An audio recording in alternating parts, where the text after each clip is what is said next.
Bueno, primero les agradezco que hayan venido a OSDE, a este nuevo evento que estamos organizando a través de la Fundación OSDE, y muy contentos también, como siempre, porque la verdad que tenemos una respuesta excelente de toda la ciudadanía, alrededor de 200 inscriptos. También el tema acompaña y por supuesto tenemos un especialista en el tema que es estrés, por qué nos estresamos. A cargo va a disertar el licenciado Jorge Friones de Fundación ProSam. Aquí al lado mío está la señora María Elena Colombres, también de Fundación ProSam. Y bueno, la verdad que como les decía, muy contentos porque es un tema de mucha actualidad y sobre todo, bueno, el efecto y todas las causas que tiene el estrés sobre nuestro organismo. Bueno, yo les voy a pasar a Mónica Timpone, que es la que ha organizado un poco el evento, y después vamos a tener las palabritas así redondeando del licenciado, diciéndole y ampliando un poco sobre el tema del estrés y todo lo que produce en el organismo y cómo, fundamentalmente, cómo evitarlo. Contentos de tenerla a María Elena de Fundación ProSam, que es el programa de salud mental, pertenece a OSDE, y a Jorge, que ya nos han acompañado en otras ciudades donde se abordó esta problemática. Y también aclarar a la comunidad, muchos preguntan por qué no vienen a OSDE. Realmente nuestra casa ha quedado chica, por eso tuvimos que salir y realizarla en otra institución que generosamente nos presta sus instalaciones, que es la Sociedad Francesa, para tener la posibilidad que más gente pueda escuchar esta conferencia. Así que bueno, gracias a todos los periodistas por la difusión, como siempre. La idea es explorar el concepto, ¿no?, del estrés. Por un lado, ver que algo que nosotros entendemos como algo casi antinatural o algo que nos hace sentir mal y que nos perjudica en cualquier contexto, ¿no?, cuando sentimos que nos estamos estresando, empezamos a padecer una serie de síntomas, ¿no?, como puede ser, bueno, desde lo que siempre uno siente, de que se puede acelerar el ritmo cardíaco, que uno se puede sentir acalorado, tenso. Sin embargo, cuando uno empieza a explorarlo, y yo lo digo en parte también como biólogo, ¿no?, el estrés surge de un mecanismo natural y protectivo, ¿no?, que es el reflejo de la huida o la defensa, que compartimos esto con el resto de los animales, que es una respuesta natural, que en realidad es muy específica y que es una respuesta en un cierto sentido muy inteligente, ¿no?, porque ante una situación de peligro real nos prepara para correr o para defendernos, ¿no?, lo cual indudablemente es protectivo. Ahora, el problema es por qué esto deriva en lo que después se conoce como el estrés o el diestrés, que sería el estrés patológico, ¿no? Lo que estaba describiendo es el estrés fisiológico. El estrés fisiológico nos serviría porque si, por ejemplo, en este momento acá se produciera un incendio, y sería bueno que todos podamos correr lo más rápido posible, ¿no?, para poder escapar. Ahora, cuando empezamos a ver, estábamos recién hablando de peligro real. Ahora, cuando hablamos de un peligro que es psicológico, que es una de las características de la condición humana, cuando hablamos de un peligro que es psicológico, entonces ya no es el estrés que cumplía una función biológica protectiva, cuando la situación en realidad que está en juego es la autoestima de la persona, y lo que se siente herido es una parte interna, ¿no?, rechazado o invalidado de algún modo, pero sin embargo esa persona tiende a desarrollar la misma respuesta que tendría ante una situación de peligro real, como por ejemplo, yo lo describo en la charla, sería el hecho de que se enfrente, por ejemplo, a un león hambriento, ¿no? Entonces imagínense lo que significa eso, ¿no? Como que es un drástico cambio en la fisiología, preparándonos para algo que no vamos a hacer.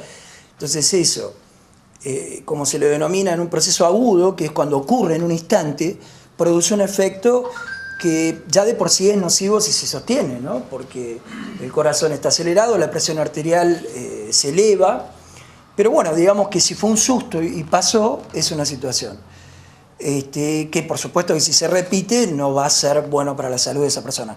Pero a medida, quién sabe, y el aspecto que más sería destacable de ver, es el estrés crónico, que es en realidad el estrés que es subrepticio, que es como sordo. como que uno se acostumbra a ese estrés.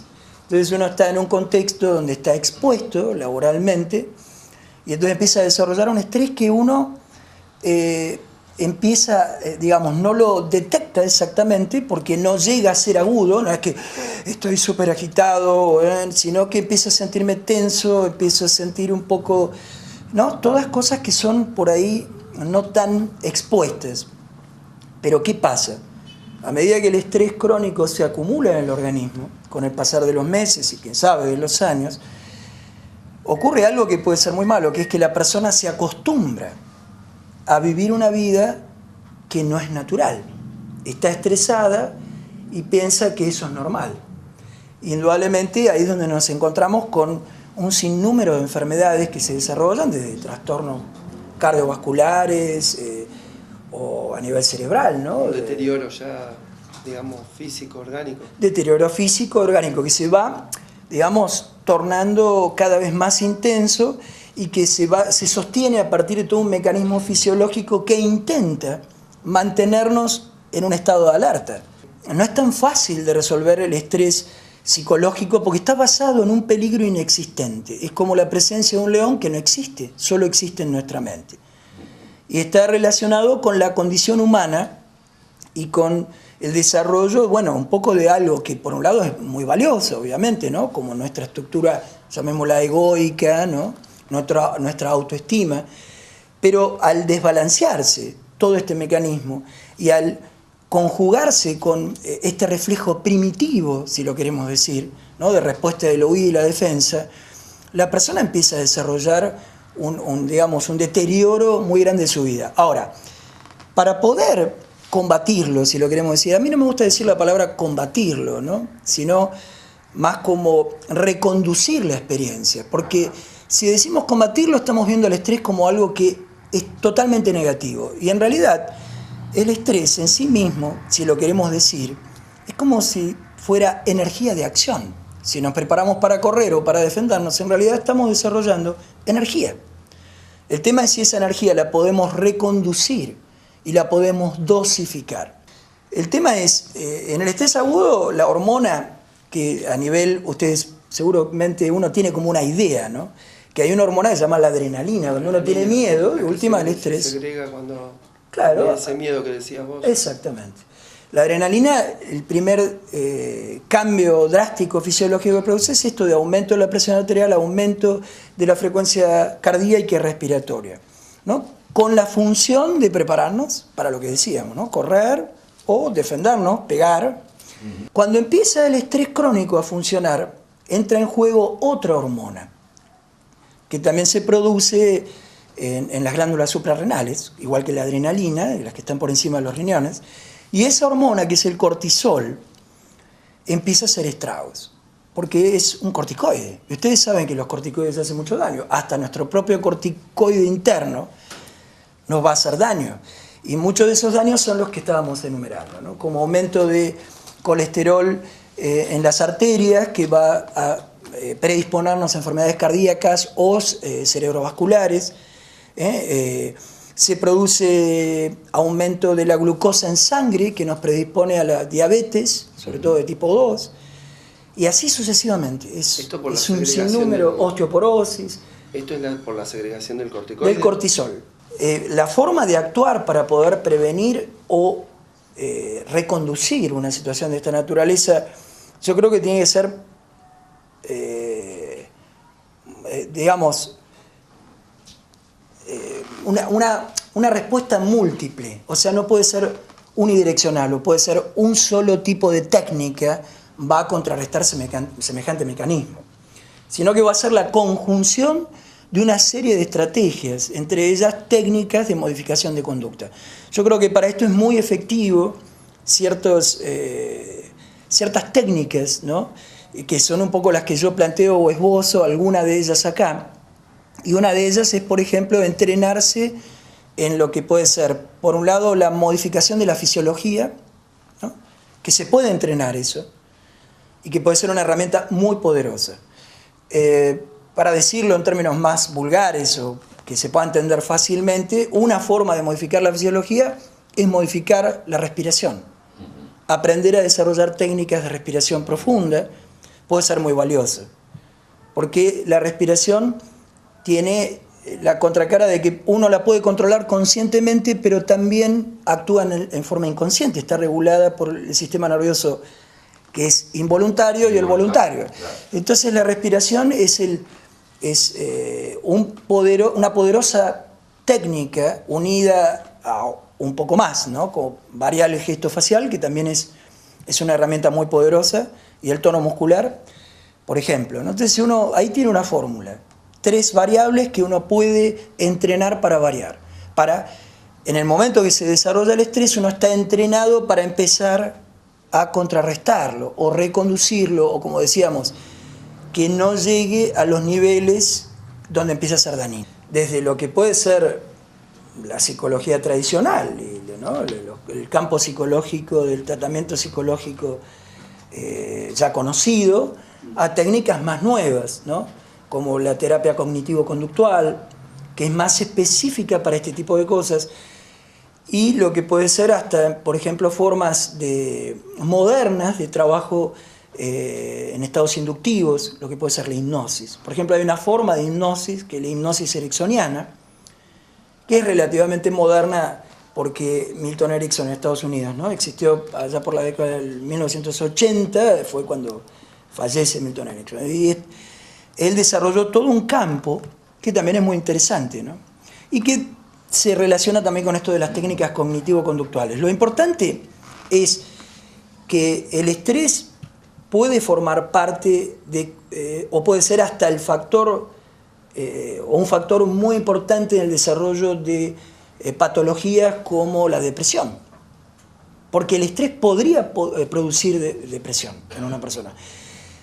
Es un mecanismo complejo, porque aparte el estrés no es que empieza cuando uno tiene una determinada edad, sino que el estrés empieza desde que uno nace. Entonces a veces situaciones, si lo podemos decir, estresantes en la niñez se traducen en fobias. Y las fobias son situaciones traumáticas que luego nos limitan en nuestra vida, ¿no? Entonces, es un campo muy interesante para trabajar. Yo creo que en realidad se podría hacer mucho más. Y no es que uno deba hablar en contra de las medicaciones, porque en los cuadros severos de trastornos psicológicos, como las psicosis o las neurosis profundas, las medicaciones son muy útiles, si no la persona habría que ponerle una camisa de fuerza, ¿no? Y eso obviamente no es bueno. Ahora, lo que sí creo también es que es excesivo el uso de los ansiolíticos típicos, se usan en forma excesiva a veces, y pueden también impedir desarrollar mecanismos que son más naturales, porque la idea es aprender a autorregularnos y no que nos esté regulando un factor externo, que en este caso puede ser una pastilla. Conozco casos de personas que empezaban tomando un ansiolítico en una dosis, como decir 5 miligramos, y terminaban tomando 25, 30 por día. Yo he trabajado con personas así, ayudándolas a modificar y reducir el consumo de un ansiolítico, porque entonces quiere decir que la persona no está resolviendo y no está encontrando un mecanismo que sea más natural, ¿no? A veces el consumo de un psicotrópico de una forma adecuada entre un psiquiatra y un psicólogo, donde después hay una estrategia de modificación de conducta de esa persona, en ese caso sí, es porque forma parte de toda una estrategia, ¿no? Entonces se le da una determinada droga que luego la intención es que la persona no la tome de por vida. Exacto. Pero el mal uso de los ansiolíticos es eso, ¿no? La persona se acostumbra a decir, bueno, me estreso, me tomo un ansiolítico y me bajo. Pero eso no es bueno.